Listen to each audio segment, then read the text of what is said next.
Olá, pessoal.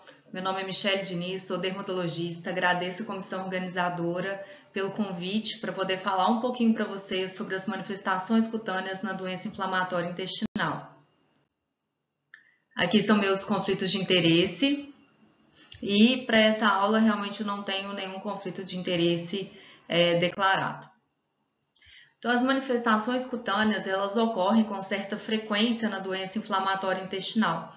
Então, até 40% dos pacientes podem manifestar alguma alteração que seja extraintestinal. E a pele é um dos órgãos mais comprometidos, ocorrendo manifestações extraintestinais cutâneas em até 10% dos pacientes. Quando a gente observa as manifestações que podem acontecer na pele relacionadas à doença inflamatória intestinal, a gente pode ter diferentes grupos de manifestações.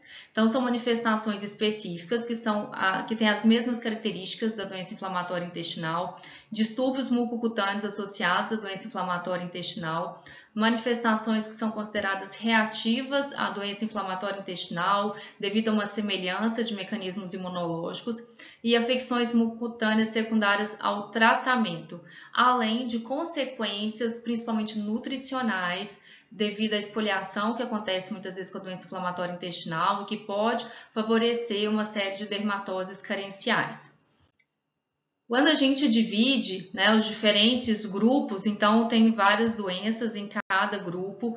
Eu vou selecionar de cada grupo as que são mais importantes, principalmente em relação à sua prevalência de ocorrência nos pacientes com doença inflamatória intestinal.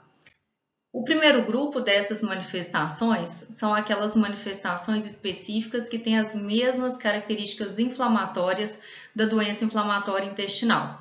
Então, o primeiro grupo de doenças é a doença de Crohn, contínua ou contígua, né, que corresponde, na verdade, a uma extensão do processo inflamatório intestinal para a pele ou mucosa subjacente. Essas lesões elas podem ser nódulos, podem ser úlceras periorificiais ou então periostoma.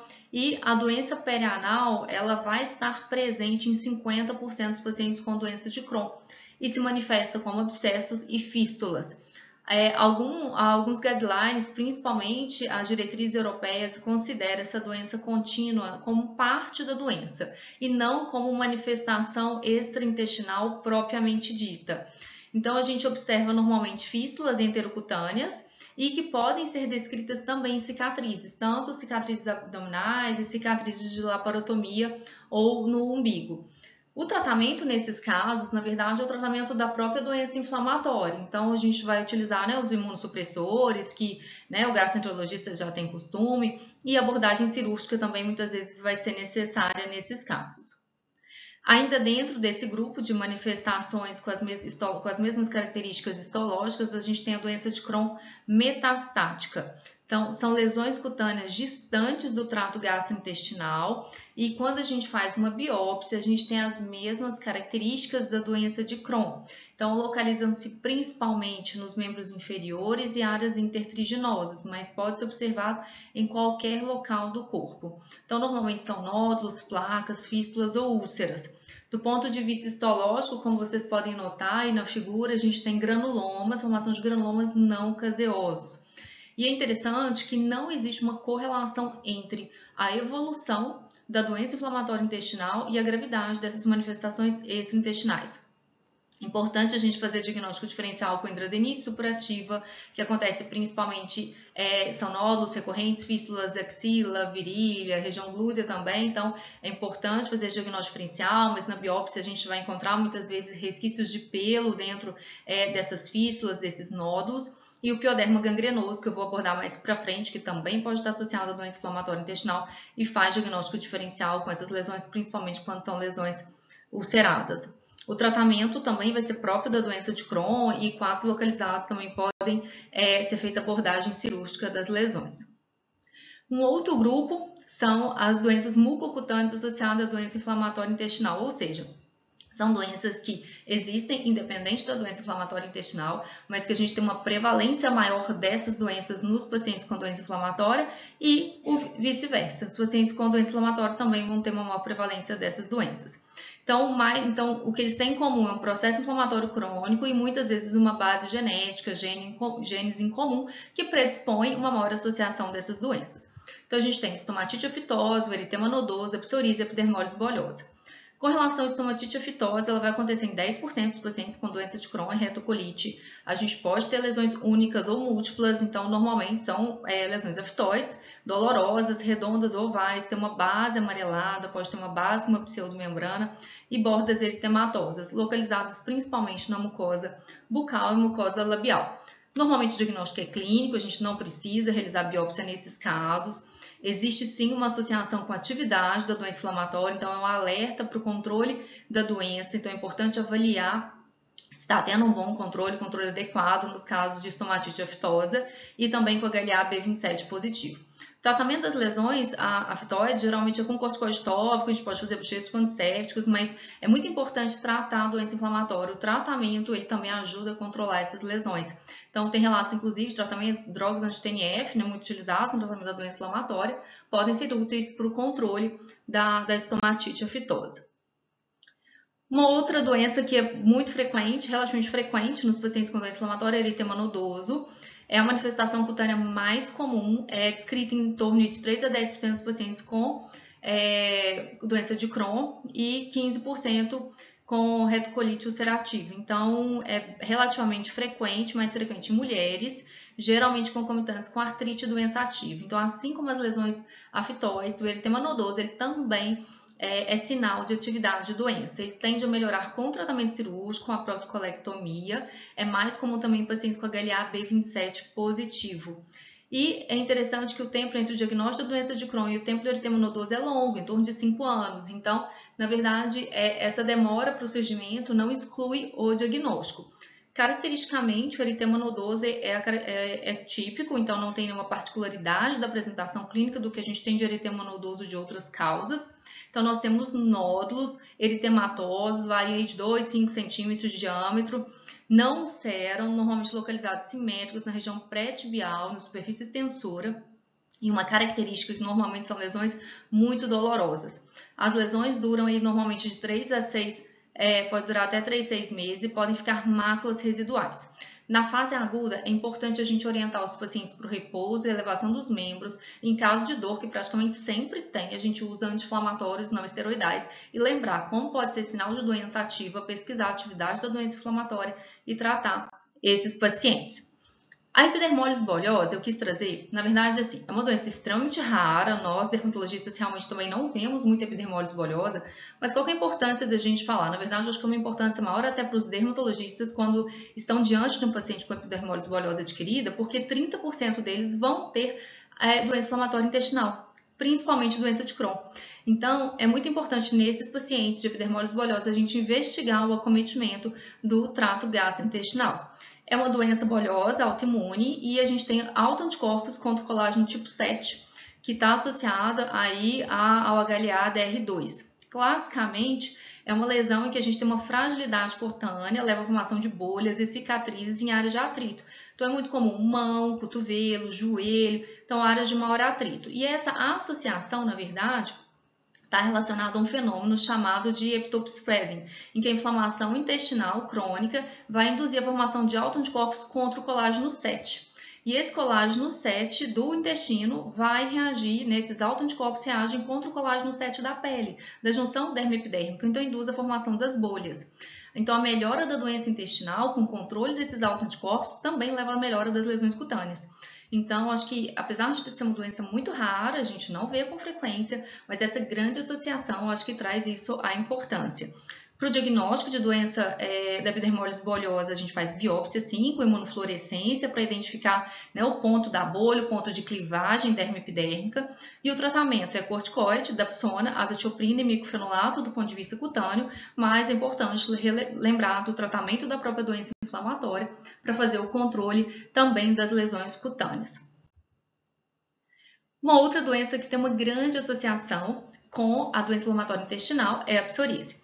E essa associação, ela vem tanto de uma base genética comum, quanto também de vias inflamatórias que essas duas doenças têm em comum.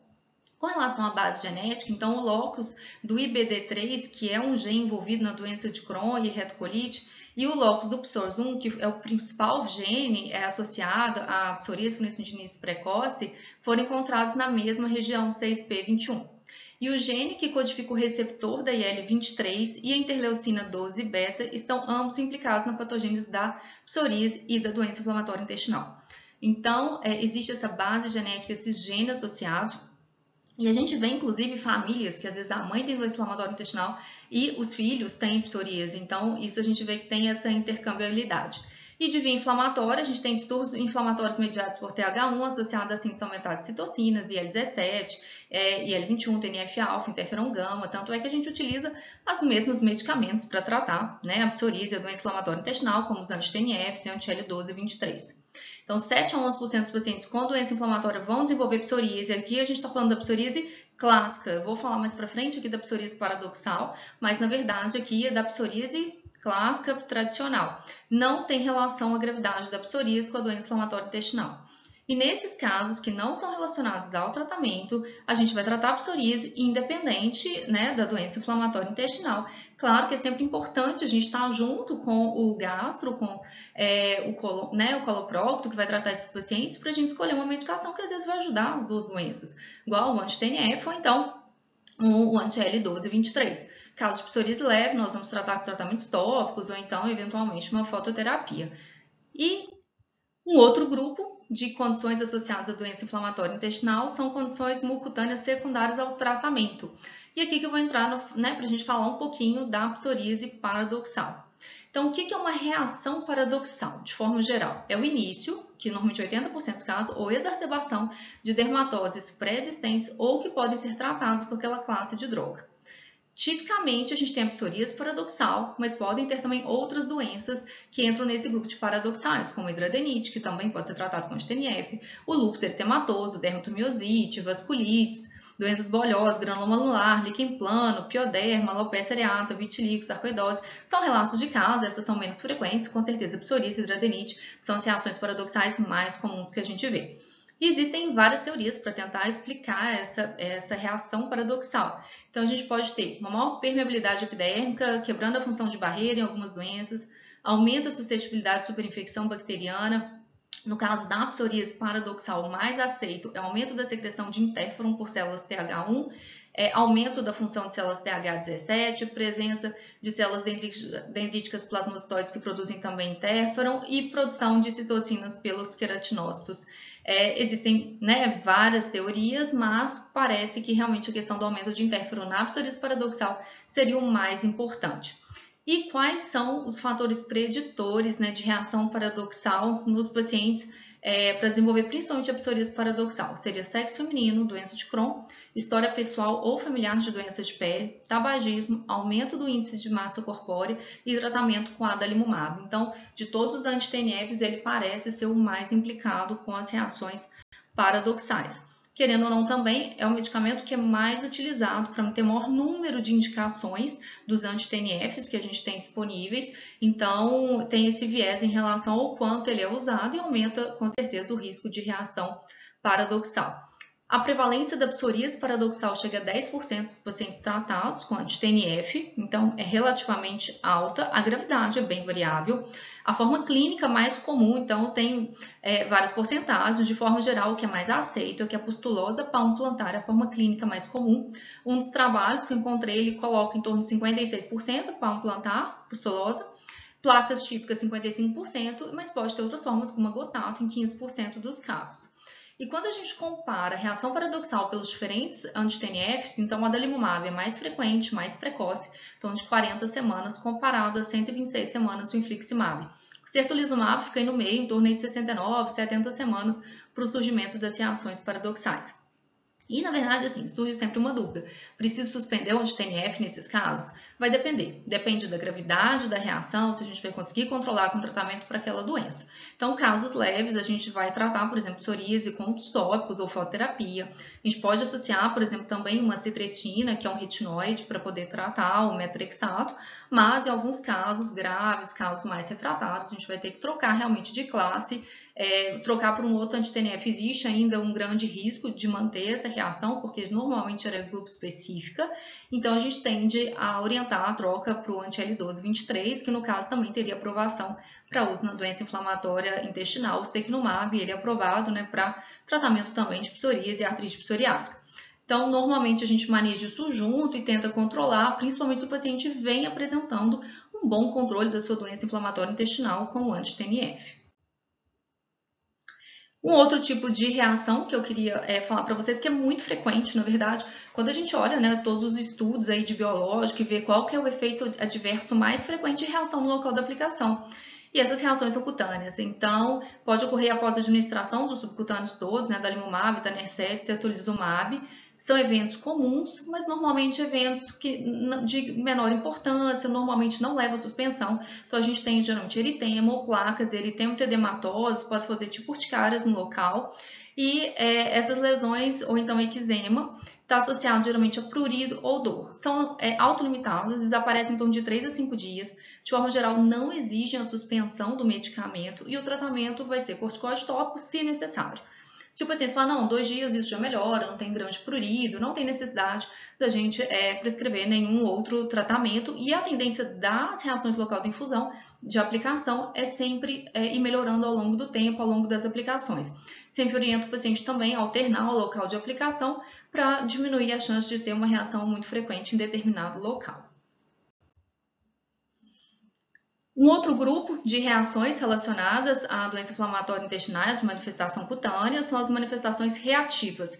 E aqui eu queria deixar destacado o pioderma gangrenoso e, do ponto de vista fisiopatológico, são doenças com uma alteração também do sistema imuninato. O pioderma gangrenoso ele é considerado que a gente chama uma dermatose neutrofílica. Ele ocorre em 1 a 2% dos pacientes com doença inflamatória intestinal. 50% dos pacientes com pioderma têm doença inflamatória intestinal subjacente, então é mais uma doença que nós, dermatologistas, temos que ficar atentos e pedir essa avaliação também com vocês da gastro. Pode ocorrer antes, durante ou após o início da doença inflamatória intestinal e seu curso independe. Então, aqui não é sinal de gravidade. O pioderma gangrenoso é mais frequentemente associado à doença de Crohn, com predominância no sexo feminino e afrodescendentes. O local mais comprometido é perna e periostomia, e o pioderma apresenta-se inicialmente com pápulas, pústulas ou nódulos que tendem a evoluir rapidamente para úlceras, e essas úlceras normalmente têm uma borda violácea, uma borda elevada, e uma característica típica do pioderma é apresentar patergia. A patergia o trauma leva ao surgimento da lesão. O diagnóstico do pioderma, então a gente normalmente faz a biópsia, como eu falei, uma dermatose com predomínio de neutrófilos, e o tratamento, utilizamos corticoides, muito frequente, tem que fazer uma imunossupressão, dapsona e como poupador de corticoides ciclosporina, e tem relatos de boa resposta com medicamentos anti-TNF, apesar da gente não ter uma aprovação em bula para essa indicação. Então, com relação às manifestações cutâneas associadas à doença inflamatória intestinal, podemos concluir que elas são relativamente frequentes e essa associação, essa colaboração estreita entre gastro e dermatologista na avaliação desses pacientes é muito importante no cuidado dos pacientes que a gente tem aí em comum com as doenças inflamatórias intestinais e com essas doenças cutâneas. Vou deixar aqui para vocês meu contato, se vocês tiverem alguma dúvida, podem me mandar um e-mail, entrar em contato pelas redes sociais. Agradeço aí mais uma vez a oportunidade de estar falando aqui para vocês.